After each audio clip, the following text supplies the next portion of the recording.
Alors, quelques éléments de réponse pour l'exercice I3, donc un exercice de type 2-1, c'est-à-dire qu'il est proche de ce qu'on a fait en cours, mais il y a éventuellement quelques différences. Alors, l'établissement du sang français cherche à savoir si le sang d'un donneur peut être utilisé pour une transfusion, hein.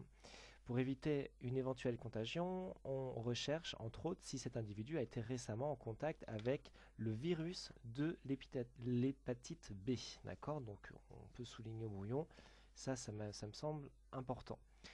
Donc pour cela, on va chercher à savoir s'il y a des anticorps, hein, qui sont dirigés contre l'hépatite B, hein, puisque si l'individu a été contaminé, hein, ça c'est votre cours, à la fin de l'histoire, il va avoir des anticorps anti-hépatite B, il va être séropositif, hein, au passage, euh, contre l'hépatite B. Et donc, dans votre tête, vous dites, oh c'est bon, pour chercher des anticorps, on sait faire, on va faire le test Ushterlony. Bah oui, on pourrait faire ça. Mais sauf que là, j'ai choisi exprès, et c'est important cet exercice, puisque on va pas faire un Ushterlony, on va faire un test qu'on appelle un test ELISA, d'accord? Et ça peut tomber au bac, donc j'insiste beaucoup par cet exercice. Vous devez comprendre ce que c'est que le test ELISA. Vous allez voir, c'est pas bien compliqué. Alors, la question est la suivante, hein. Réaliser le schéma d'interprétation des résultats des puits 1 et 2, d'accord, qui sont juste en dessous, qui sont à ce niveau-là. Les puits 1 ou 2, on va les voir tout de suite, en utilisant les symboles proposés dans le document 1A. Puis, dites si l'établissement de sang français peut ou pas utiliser le sang du donneur. Naturellement, il ne faut pas qu'il ait l'hépatite B, ou en tout cas qu'il ait été infecté. Alors on y va. Vous allez me dire pour l'instant, comment on fait cet exercice? J'ai pas fait ça en classe. Oui, écoutez, vous allez voir que en réalité, vous avez tout ce qu'il faut dedans. Comme d'habitude, suffit de lire. Document A. C'est quoi le test ELISA? Ça porte un nom, hein. Enzyme Linked, pardon, Immunosorbent Assay. Je ne sais pas pourquoi je vous l'ai lu en anglais, mais vous avez le droit de rigoler. Bref, le test ELISA, ça fait intervenir, hein, des enzymes qui vont faire un lien. On va comprendre tout ça.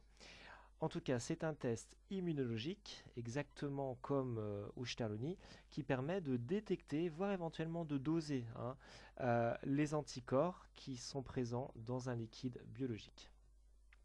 Alors, dans cette technique de dosage, on va faire des puits dans une microplaque. Et par contre, ce qui est intéressant, c'est que les puits sont tapissés avec une molécule spécifique. D'accord? Donc, il y a des puits. Par contre, ils sont tapissés avec une molécule spécifique, et en l'occurrence, ça va être les molécules du virus de l'hépatite B. D'accord? Donc, on va tout de suite regarder notre schéma. On a une petite boîte ici présente, hein, et au fond, eh bien, vous avez une molécule spécifique du virus de l'hépatite B. Donc, ça peut être une molécule de surface, hein, d'accord, de sa capsule. Et donc, voilà, je vous la fais ici, hein, hop, les voici. Naturellement, il n'y en a pas que deux, hein, mais le fond est tapissé de ces molécules. D'accord? Ensuite, euh, donc toutes les boîtes possèdent ces molécules. D'accord? La solution à tester est ensuite déposée dans les puits de la microplaque, et si l'anticorps recherché est présent, alors il va se lier à la molécule spécifique. Ça paraît évident, hein. Si vous avez un anticorps anti-hépatite B, avec tout le cours qu'on a fait ensemble, eh bien vous vous doutez bien que cet anticorps, il va se fixer, d'accord? Enfin, les anticorps vont se fixer au fond de la boîte. Ça paraît évident, d'accord? Euh, alors, du coup, on prend le liquide, en l'occurrence, on va prendre le sang, hein, le sang de l'individu, hein. Je vous rappelle qu'on a un sujet. On cherche à savoir si un individu a été ou non en contact avec un virus. Donc, on va prendre son sang, hop, on va balancer son sang dans un petit puits. Donc, je vous fais une goutte de sang, c'est complètement schématique, hein, mais ça, c'est le sang de l'individu. Et puis on va laisser un peu de temps. Et donc si dans le sang de l'individu, je mets 100, hein, attention c'est du brouillon, hein, il y a des anticorps, ils vont venir se fixer ici. D'accord? Alors, je continue mon texte, juste pour faire comprendre que tout est écrit, hein. On va faire un premier lavage finalement pour retirer tout ce qu'il y avait dans la boîte, sauf ce qui est au fond et qui est bien ancré au fond. D'accord? Et du coup, qu'est-ce qui se passe? Le problème, c'est que si vous avez un anticorps qui s'est fixé ici, c'est-à-dire que si l'individu possédait des anticorps, eh bien ces anticorps ne sont pas visibles à l'œil nu. D'accord? Et c'est le principe du test ELISA. Donc là, on vous dit, hop, vous avez un anticorps spécifique de la molécule du virus. Donc, si dans le sang, j'en ai, tant pis, je commence un petit peu à répondre au sujet. Je refais ici mon Y, hop, mon anticorps étant spécifique. Voilà, il s'est fixé sur une molécule du virus. D'accord? Donc ici, vous avez l'anticorps. Donc là, c'est génial, mais ça ne se voit pas. D'accord? Une fois qu'on a enlevé tout le sang, à l'œil nu, on ne voit rien. D'accord? D'où, et c'est la petite subtilité de ce test, eh bien, on va ensuite mettre une solution avec un deuxième anticorps. Cette deuxième anticorps, c'est ce qu'on appelle un anticorps traceur. Et lui, en fait, il est capable de se fixer sur la partie constante des anticorps. D'accord? Donc vous l'avez ici, cet anticorps traceur. Il est capable de se fixer sur la partie constante, la partie terminale. D'accord? Donc, ce que je vais faire, je vais refaire le schéma parce que c'est illisible. Hop. Donc, on a ici une boîte avec obligatoirement au fond les molécules du virus de l'hépatite B, ça vous l'avez compris. Je reprends le symbole ici. Si dans le sang de l'individu, j'ai des anticorps qui sont dirigés contre le virus de l'hépatite, eh bien hop, ils vont hop là, ils vont se fixer. Donc j'en fais deux. Voilà, j'espère que c'est à peu près lisible pour vous. Je reprends exactement de façon un peu moins propre le schéma qu'on me donne ici. Et puis hop, une fois que on fait le lavage, eh bien il ne reste plus dans cette boîte que ça. D'accord? Et donc c'est là où on introduit le traceur. Le traceur, regardez comment il est mis. Ils ont fait exprès de vous mettre des symboles qui sont quand même clairs.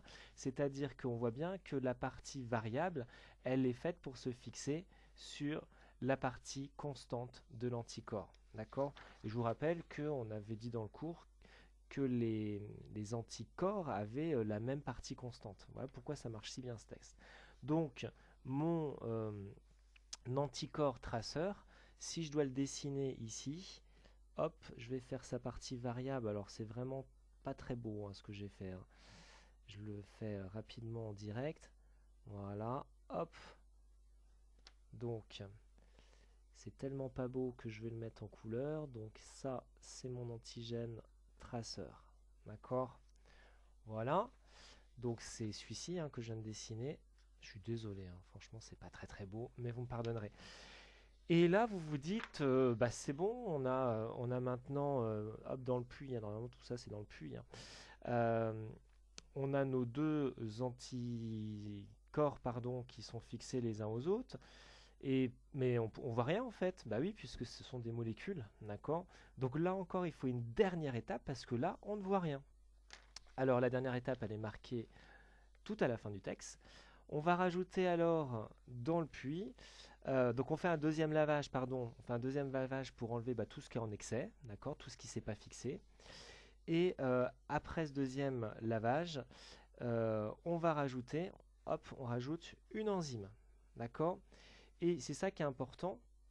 L'enzyme, elle va en fait, il faut bien regarder le document, c'est que de la lecture de document, elle va se fixer ici, d'accord. Donc là, vous avez l'enzyme. Je vais faire une patate qui se fixe à ce niveau-là. Donc là, hop, je vais faire ici mon enzyme. Voilà, ici présente. Et donc, qu'est-ce qu'on vous dit? On ajoute enfin une molécule incolore qui conduit à la formation d'un produit coloré si l'enzyme est présente. D'accord? Et cette enzyme ne va être présente que s'il y a cet anticorps qui a pu la fixer. D'accord?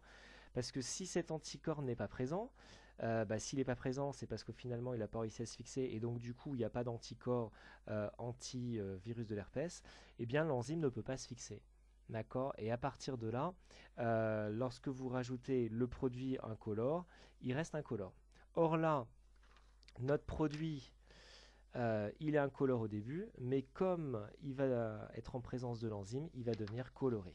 D'accord? Donc, dans la situation où je suis là, eh bien, on va observer, hop, à l'œil nu une couleur.